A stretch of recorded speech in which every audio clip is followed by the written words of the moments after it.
नेपालको इतिहास सम्बन्धी सामान्य ज्ञान। लिच्छवी कालमा प्रधानमन्त्रीलाई महामाते भनिन्थ्यो। नेपालमा बजेट प्रणाली विक्रम सम्वत 2008 देखि सुरु भयो। राणाकालको मुन्सीखानाले परराष्ट्र मन्त्रालय सम्बन्धी काम गर्दथ्यो। पशुपतिनाथको मन्दिरमा भट्ट पुजारी राख्ने चलन एच्छे मल्लले चलाए। पशुपतिनाथलाई राजमान्यता दिने राजा अंशुवर्मा हुन्। कुमारी बनाई पूजा गर्ने चलन गुणकामदेवले चलाए। पशुपतिको हालको मूर्ति जयसिंहदेव राजाले विक्रम सम्वत 1271 बनाउन लगाए। नेपालको प्रथम शिक्षा मन्त्री निरपजङ राणा हुन्। काठमाडौँ र ललितपुर जिल्ला जोड्ने बागमती नदी माथिको पुल भीमसेन थापाले बनाउन लगाए। द राइजिङ नेपाल नामक अङ्ग्रेजी पत्रिकाको प्रकाशन विक्रम सम्वत 2022 देखि सुरु भयो। गोरखापत्रको प्रथम सम्पादक पण्डित नरदेव पाण्डे हुन्। गौतम बुद्धले सर्वप्रथम उपदेश दिएको स्थान सारनाथ हो। नेपाली भाषामा लेखिएको प्रथम पुस्तक अक्षराङ्क हो, जुन जय पृथ्वी बहादुर सिंहद्वारा लिखित हो। उपत्यकाको विभाजनपछि काठमाडौँमा प्रथम राजा रत्नमल्ल थिए। पाटनको अन्तिम मल्ल राजा तेजनरसिंह मल्ल हुन्।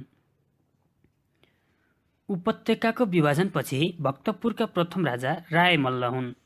उपत्यकाको विभाजनपछि पाटनका प्रथम राजा रणमल्ल हुन्। काठमाडौँमा अन्तिम मल्ल राजा जयप्रकाश मल्ल हुन्। भक्तपुरको अन्तिम मल्ल राजा रणजित मल्ल हुन्। लखन थापाले गोर्खा जिल्लामा विद्रोह गरेका थिए। बेलायतमा राजदूतावास श्री 3 जुद्ध शमशेरले खोलेका थिए। राणाकालमा प्रधानमन्त्रीको कार्यालयलाई खड्ग निशानी भनिन्थ्यो। बलभद्र कुँवरको निधन अफगानिस्तानमा भयो। न्याय नपाए गोर्खा जानु भने झैँ विद्या हराए बनारस वा काशी जानु भनिन्छ। र यी शासन नेपालको इतिहासमा श्री 5 गिडवाड युद्ध विक्रम शाहको पालामा चलेको थियो। सिंहदरबारमा विक्रम सम्वत 2030 असार 25 आग लागि भयो। साखोको वज्रयोगिनीको रथयात्राको प्रारम्भ सूर्य राजाले गरेका हुन्। सेन वंशका संस्थापक राजा रुद्रसेन हुन्, जो पाल्पाका राजा हुन्। धेरै वर्ष शासन गर्ने शाहवंशीय राजा श्री 5 त्रिभुवन हुन्। तान्त्रिक बलले तुलजा भवानीसँग पासा खेल्ने राजा जगतज्योति मल्ल हुन्। नागार्जुनको डाँडामा फेला परेको कालभैरवको मूर्तिलाई हनुमान ढोका अगाडि स्थापना गर्ने राजा प्रताप मल्ल हुन्। नेपाल इन्टरपोलको सदस्य विक्रम सम्वत 2024 बन्यो। नेपाल दरबारमा कसैको पनि विवेक नहोस्, यो श्राप दिने काजी भीम मल्लकी पत्नी हुन्। नेपालको प्रथम दैनिक पत्रिका आवाजका प्रथम सम्पादक सिद्धिचरण श्रेष्ठ हुन्। नेपालको सरकारी अड्डाखानामा सर्वप्रथम निजामती कर्मचारीद्वारा हडताल विक्रम सम्वत 2009 साल जेठ 19 गते भयो। नेपालको प्रथम हुलक टिकटको मूल्य 2 पैसा थियो। कोशी सम्झौता मातृका प्रसाद कोइरालाको पालामा 2011 वैशाख 12 भयो।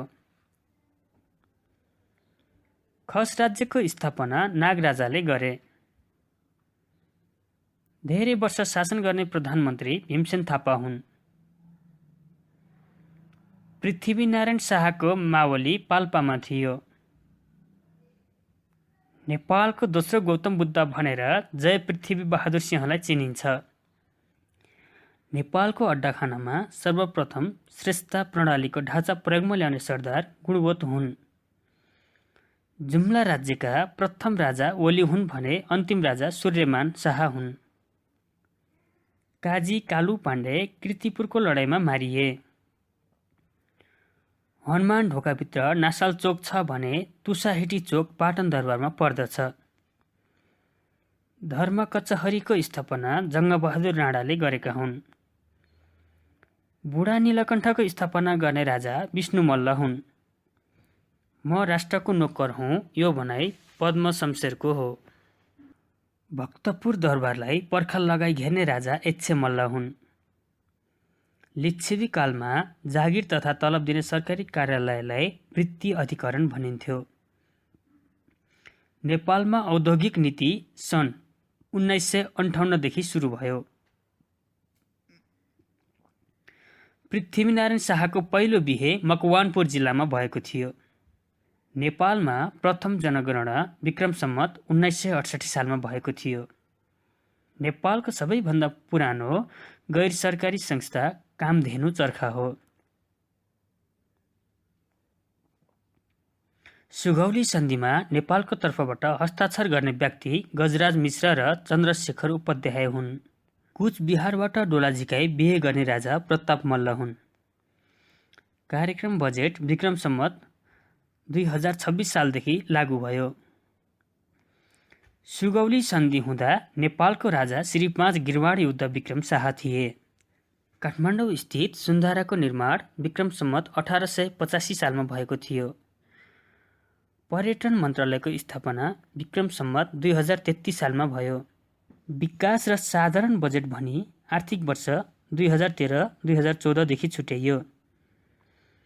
चिया विकास निगमको स्थापना विक्रम सम्वत 2022 साल असोज 23 गते भएको थियो। नेपालको पहिलो रेल सेवा रक्सौलदेखि अम्लेखगञ्जसम्मको थियो। ग्रोवर नामक पादरी प्रताप मल्ल राजाको पालामा नेपाल आएका थिए। ढुँडीखेल स्थित भद्रकाली अर्थात् लुम्हडी देवीको स्थापना गुडकामदेवले गरेका थिए। 12 बजे तोप पड्काउने चलन विक्रम सम्वत 2045 साल वैशाख 1 गतेदेखि बन्द भयो। प्रथम महालेखा परीक्षकको नाम चन्द्रबहादुर थापा हो। मोहन आकाशवाणीको स्थापना विक्रम सम्वत 2006 सालमा भएको हो।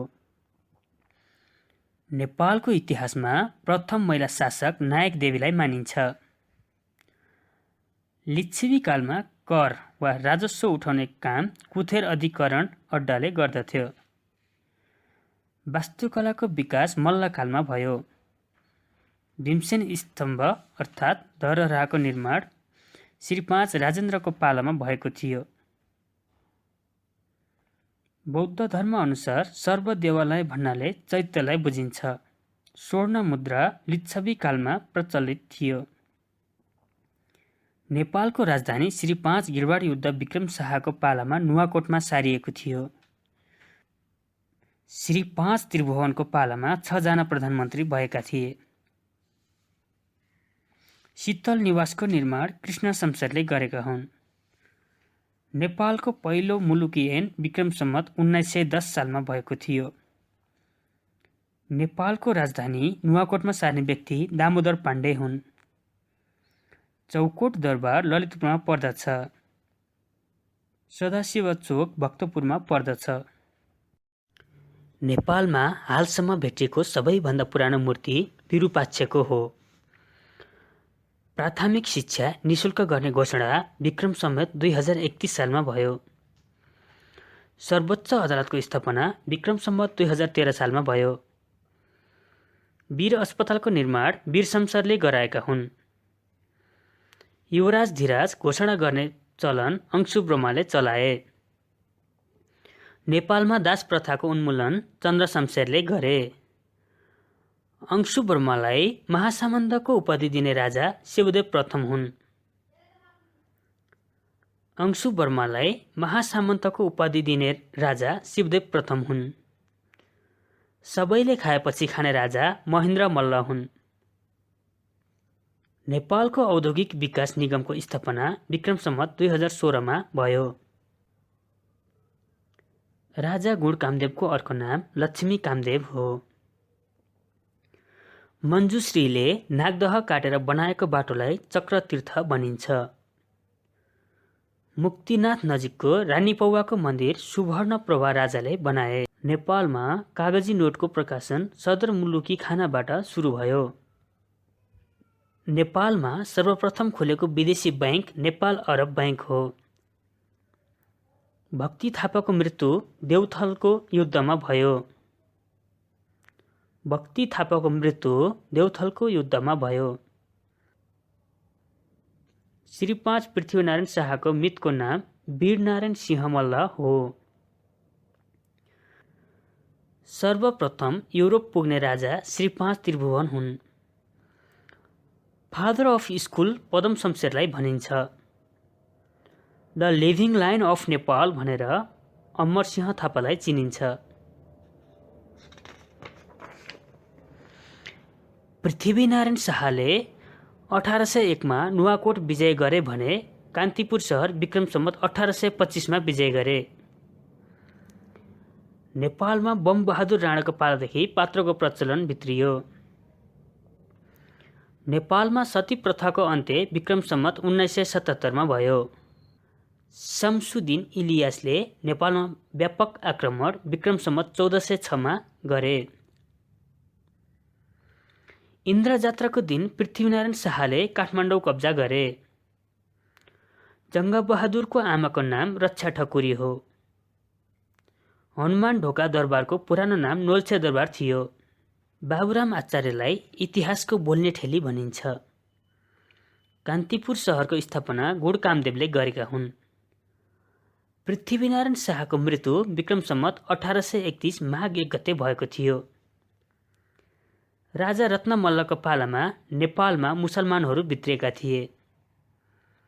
ग्रन्थ शब्द विद्याका लेखक अंशुवर्मा हुन्। शाहवंशीय राजामा सबभन्दा कम उमेरमा मर्ने राजा गिरमाड युद्ध विक्रम शाह हुन्। सबैभन्दा कम उमेरमा राष्ट्रिय पञ्चालयतका अध्यक्ष हुने व्यक्ति राजेश्वर देवकोटा हुन्। नेपालको इतिहासमा आफ्नो पनातीलाई राजगद्दीमा बसेको देख्ने राजा श्री 5 राजेन्द्र विक्रम शाह हुन्। मन्दक्रान्ता छन्दमा 17 अक्षर हुन्छन्।